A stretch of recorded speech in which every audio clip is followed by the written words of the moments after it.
Hi there, I'm Duncan Moss and I'd like to welcome you to my latest video blog. Today I'll be talking about the Beatles fantasy movie A Yellow Submarine. And Some of the Beatles film career had some great moments and perhaps a little bit of a little bit of a trough maybe at the end would let it be. Um, the By 1966, they had made two very successful films in a three-film contract for United Artists. The first being A Hard Day's Night, and the second being Help. But it looked like the gimmick or the magic of appearing in films was beginning to tell on them, particularly John Lennon, who wasn't happy with Help at all, apparently. Although he would work with Richard Lester again on the film How I Won the War with Michael Crawford. And what Brian Epstein, their manager, thought was to try and get a quick fix solution to the third film. So he negotiated with United Artists to make a film that's based on their latest smash hit single, which was, excuse me, yeah, which was Yellow Submarine. That had come was a single from with Eleanor Rigby from their latest album Revolver. And the film would be an animated cartoon, so it would be made over a period of 18 months to 2 years. And the Beatles were happy just to sign on a dotted line and let them get on with it. They would make their own movie, The Magical Mystery Tour, for television. And that was at the end of 1967, when I think they posed for a photograph with a picture of what the Yellow Submarine was going to look like. The film was in production in Soho, I think, right through 1967 into early 1968. And it was basically a project the Beatles were not particularly interested in, but to the delight of the film makers, they agreed to supply four new songs and appear at the end of the movie in live action, and which they did in January 1968. They went to the studio and filmed their piece, which was appear at the end, and four of the songs, the rest of the film would feature Beatle favourite songs, including Yellow Submarine, Eleanor Rigby, When I'm 64, Lucy in the Sky with Diamonds, All You Need Is Love, and a couple more. I can't remember them offhand. The four new tracks that would appear in the film were actually, three of them were outtakes from the Sgt. Pepper album, which had been released in June 1967. Two George songs, It's Only a Northern Song and It's All Too Much. A Paul song, a very catchy little busking ditty called All Together Now. And lastly, the John Lennon heavy metal rocker Hey Bulldog, which was the only track that was actually made with a scene from the film in mind.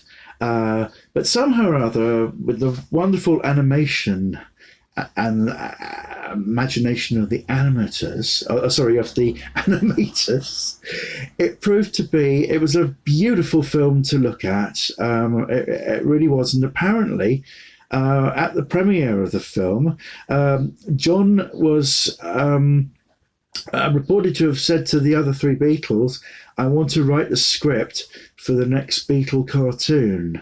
Sadly, of course, that would never happen. But you never know. Maybe there could be a Beatles cartoon somewhere along the line. I personally think Yellow Submarine would make a great TV series as a cartoon.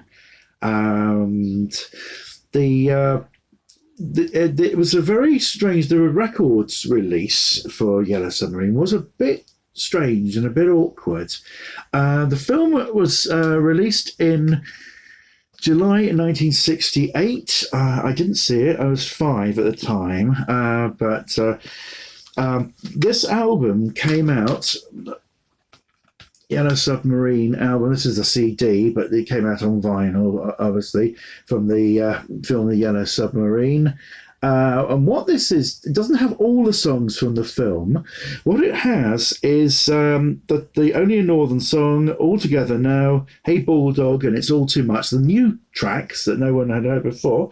And it was also side one, was helped by All You Need Is Love and Yellow Submarine. And that made, it's supposed to have made 6 songs, but for some reason it's got 7 here. Oh, I don't know. I had such a funny. Track number 7 is Pepperland. That I think would have been on side 2 of the vinyl. That's the first of several tracks that were written by George Martin and performed by the George Martin Orchestra. We've got Pepperland, Sea of Time, Sea of Holes, which is very creepy sequence, Sea of Monsters, March of the Meanies, Pepperland Laid Waste, which I think would come a bit earlier in the film, and Yellow Submarine and Pepperland. And George Martin's music score is just beautiful. It's really nice. So it makes up basically side 2 of the vinyl album, and comes in, starts on a little earlier on the CD. Of course, you don't have a split on the CD of 2 sides. But it's beautiful music, and I'm sorry that so many people are so prepared to dismiss it. And the film basically is about Pepperland, a land of peace and tranquility and love, that gets attacked by a group of very unsavory people called Max and the Blue Meanies. And they basically are very draconian, and they turn the place into a very miserable place. Music's banned, and that's it. And the people are was called turned into sort of stone. They're sort of turned into something, and only music can bring them back to life again. And Fred escapes from Pepperland as it's being attacked, and gets into his invention, the Yellow Submarine, and heads off to try and get help.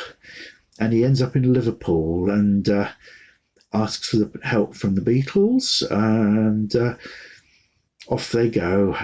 But to get back to Pepperland, they've got to go through a whole load of different seas for a load of adventure before they get there to free Pepperland. I hope I haven't given too much away. It's a lovely, lovely movie and well worth seeing. And I've got it here. I have it on Blu-ray. Very, very nice. And when it came out, I think it was in 1987, there was a big hoo-ha. It wasn't on Blu-ray at the time, just on VHS, and I think DVD. No, DVD would come a little later. But anyhow, there was a lot of anger because Hey Bulldog was not in the film. And I worked at the British Board of Film Classification, and Paul Chesney from Warner Brothers phoned up to ask did anybody know what that meant. And I said, it's a song from the film Yellow Submarine. And I said, you mean it's not in the film? And he went, no, don't you start. And apparently it was the American print that Warner Brothers had used, so they didn't realise that it was not in the American release, because Walter Shenson didn't like it. Oh dear. But when it got re-released later on Blu-ray and DVD, it was the proper print with the finished with Hey Bulldog on. And I've got a little bit of merchandise. I have got some. Seth MacFarlane came up with the most wonderful figures, which I have shown already in a previous thing. Got Yellow Submarine playing cards, which are just absolutely lovely. Open it up for you to have a look. I can't remember the company that made them, but I'm sure that if you just put it in on Google, though. We've got lots of lovely pictures of the characters. That's that glove. That's I think that's the. Is that the Turks? I'm not sure. That's a blue meanie. There we go. Better colour. Whoops. Ooh, that's always dropping something when there's a. But I think they are beautifully. And there's on the back of most of the cards. There's that artwork. I think they're not all completely Yellow Submarine characters, but they're still very nice to have. And I say that the company that made these have also done another Beatles set of. Well, in fact, they've done several cards in a presentation box. What are they called? The company? Oh, Theory 11 or Theory 2. I'm not sure whether that's a Roman 2 or an 11. Forgive me. Theory. And then either put a 2 or a Roman 2 in. 11 or 2, a Roman 2, and see whether that will come up. They make cards for lots of things. Then we've got, just trying to find it. Yeah, this was a funny one. This is the Yellow Submarine song track album, and it was released clearly with the idea of fixing a hole in the where the rain gets in, of having all the songs from Yellow Submarine on one album or CD. I've just got the CD. The album apparently has got loads of lovely artworks. It's well worth getting if you're a vinyl fan. And it's got a lot of the tracks. It's got every track that appears in the film. It's also gone a little bit far the other way. It's had things like Baby You're a Rich Man, Think for Yourself, Love You Too, that only appear in the song, in the film, as a few bars. And yet they put the whole song in its entirety on here. Wouldn't it have been a little fairer just to not have those tracks on and try to squeeze George Martin's music on to make an album that will cover both places, both the Beatles music and George Martin's orchestrations? I think that would have been the nicest thing to do. Maybe that will happen in the future. Here we have a Yellow Submarine. I'll show you this one first. It's a Corgi Yellow Submarine. It's absolutely beautiful. It's a reissue. Corgi released this Yellow Submarine model with hatches that open and the Beatles' heads come out. And it had red hatches. And in 1987, they reissued it again with red hatches. This time, they've tried to be a little bit more accurate to the film by having a white hatch at the front and a yellow hatch at the back. And unfortunately, because the way the packaging inside works, that you can't have their heads up because the plastic covering won't allow it. So if you keep it in its box, it's got to be with the hatches down. Of course, it hasn't corrected the fault where in the film the Yellow Submarine has 2 propellers. In this version, it only has 1, but it's still a lovely model nevertheless. And then somewhere along the line, they made this one. This is very nice. It's a bit Corgi. It's a bit smaller. And it doesn't have hatches, but it has the Beatles already sitting up in it. and it's just lovely. I saw it and I found it one being sold on eBay for a reasonable price, so I bought that, and it's absolutely lovely. There was a load of cutouts that you could get of all the characters from the film, including the Beatles' alter egos. I haven't got that, but that was reissued in 1987, I think. I just got couple more things to show you. Got these very, very recently. This is a graphic novel of the film. Just took a look inside, and it's absolutely beautiful. Not easy to show. Let's try that page first. It's not very good. I don't want to. It's the Yellow Submarine with Jeremy, the Nowhere Man, and the bit inside the sub. Because what happens is that in the film, they do the song, they meet him, and he's on his own, he's very lonely, and they sing the song Nowhere Man, and then he bursts into tears at the end of the song, and they're all about to get back in the Yellow Submarine, and Ringo says, we can't just leave him on his own, he's got nobody. And John says he's happy in his world, and Paul says, Ringo, you're just a sentimentalist. Got that one out. And I'm just sitting there with almost about feeling really choked and saying, for goodness sake, just let him on board and take on board. He's voiced by Dick Emery, and he's a lovely character, Jeremy the Nowhere Man, inspired by the song, but created by the animators, voiced by Dick Emery, and he proves his worth because he fixes the Yellow Submarine when it breaks down, and that's a really I guess the way to end the movie. I think the movie was a tremendous success. I first saw it in black and white in 1974 on a bank holiday weekend. The BBC, British TV premiere.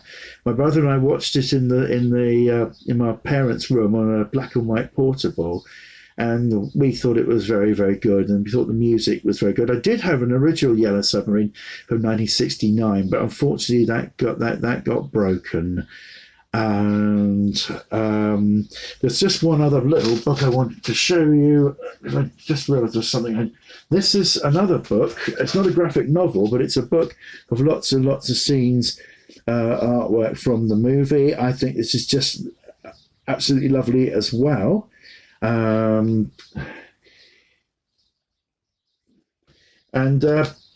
Paul has always said that he wrote, there's all four Beatles, I think you can just about see them, that he wrote Yellow Submarine. Well, he did, but it's clearly a collaboration, because on the Revolver Deluxe set, you hear John playing on the guitar the verses of the song. So I think John wrote the verses and Paul wrote the chorus. So it really was a Lennon and McCartney collaboration. There's the Frankenstein monster, which turns into John, I think, earlier in the film. But this is a lovely book, and they're both still in print, both still available. There we go. That's a lovely way for the book to end. With all you need is love, and obviously they're friends now with the Blue Meanies. Well, they just needed a bit of help, the Blue Meanies. As all draconian, miserable people do. They all need a bit of help. Well, folks, that wraps it up. I hope you've enjoyed it. Sorry, I've had a bit of a funny week, so it's lovely to be back on again. And if you haven't seen the film, do get it out. Get it on DVD or Blu-ray, because it really is absolutely lovely. And a lot of people who are not particularly fans of the Beatles really like it as well. And George Harrison said the reason why he thinks it was so good and worked so well was because they had only a minimal input in it. But it's a great part of the Beatle story and a film they can be justly proud of. And if they didn't do very much for the film and just sat back and enjoyed it, well, that's great because it's a way of people saying, doing something for them for a change. Anyway, I'll sign off now. God bless everybody. And if you'd like to subscribe to my channel, that would be absolutely lovely. If you'd like to tick the like button, that would also be lovely. There's a whole range of different things on my YouTube channel, things that interest me. Never know, they might interest you. So you guys all take care. And hopefully see you all again soon or hear from you soon. Anyway, God bless. Bye-bye.